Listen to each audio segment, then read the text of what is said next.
Cast your minds back to May 2022, the day Anthony Albanese was elected. I've got to say, in the 2.5 years since, though it does feel like a lot longer as we suffer through Labor's cost of living crisis. Now, I know you'd rather be spared of those memories of Albo's election, but bear with me. This is what the Prime Minister told us all on that night. And I will lead a government worthy of the people of Australia. A government as courageous and hardworking and caring as the Australian people are themselves. Friends, we have made history tonight, and tomorrow, together, we begin the work of building a better future. A better future for all Australians. There it is, a better future for all Australians. He also promised no Australian would be left behind. That was his plan, his big pitch, the basis of which he was elected. Yet, where has it got us, that promise of a better future? And the promise no Australian would be left behind? Well, it's got us nowhere. And not that we needed more proof, but those promises were obliterated by yesterday's GDP figures because the country has now suffered 7 consecutive quarters of negative per capita GDP. We are now thousands of dollars worse off under the Albanese government. Economist Chris Richardson estimates living standards remain 10.5% below their peak 3 years ago. For the average Australian household, this works out to be a drop of roughly $5,000 in disposable income. No wonder this has been called a recession of the people, because it's the people who are suffering. Think about this for a minute. Labor has been in power since May 2022. So for most of Albanese's prime ministership, the economy has gone in the wrong direction. We are going broke and backwards. This is the worst outcome in 50 years.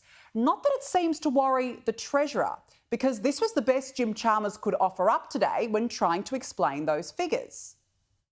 You've got a choice to make, and the choice that we made was to help people with the cost of living, to fight inflation, to get the budget in better nick. Our opponents wanted to make a different choice, and if our opponents had had their way, Australia would be in recession and Australians would be under even more pressure than what we're seeing in the community right now. We know that the coalition is a risk to the economy and a risk to household budgets because we know their record. So he's now blaming the coalition. This is a Treasurer with his training wheels on. He has lost control of the debate. Jim Chalmers is not taking this crisis seriously, and this is a crisis of Labor's own doing. And it starts with record government spending fuelling inflation. It was the single biggest driver of economic growth in the September quarter, hitting $195.8 billion. The only time federal government spending has been this large was in the early stages of the COVID pandemic. This is totally unsustainable, and ultimately, we pay for it. And Labor has been warned multiple times by the Reserve Bank. In fact, Governor Michelle Bullock recently said families would have to make quite painful changes in the near future. This includes things like cutting back on their spending to the more essential items, trading down to lower quality goods and services, dipping into their savings or working extra hours. And some may ultimately have to make the very difficult choice to sell their home.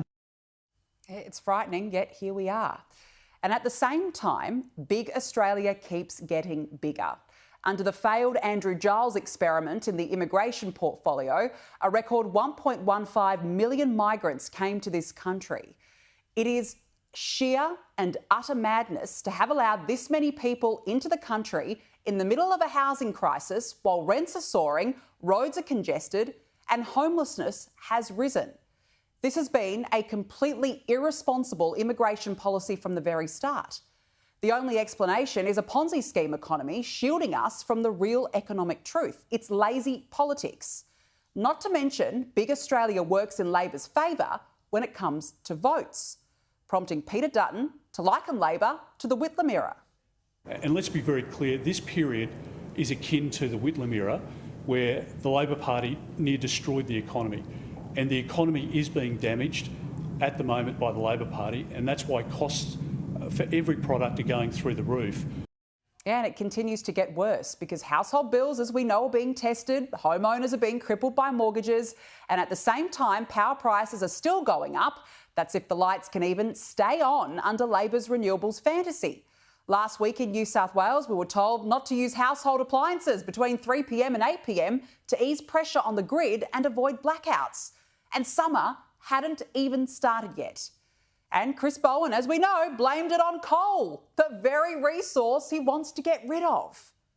What we saw yesterday in New South Wales was something that does happen from time to time in our energy grid, which is very hot conditions, which obviously under any circumstances sees electricity use go up, and quite rightly. And then we had 5 units of fossil fuels out of action, 3 of which we knew about, 2 of which were breakdowns at very short notice, and that did put pressure on the grid. This is about what I've been saying for some time, Laura, that the biggest threat to reliability in our energy system is coal-fired power stations, which aren't getting any younger. And like all of us, as they get older, they get that little bit less reliable every day. Honestly, you just have to laugh. I mean, we are still waiting, Chris Bowen, on that $275 in energy relief. Labor's big election-winning plans in May 2022 for a better future have been smashed to smithereens. Labor has failed. The proof is in the pudding. So Jim Chalmers can keep blaming Peter Dutton, but the facts speak for themselves. The economy is going backwards and people are being left behind under Labor.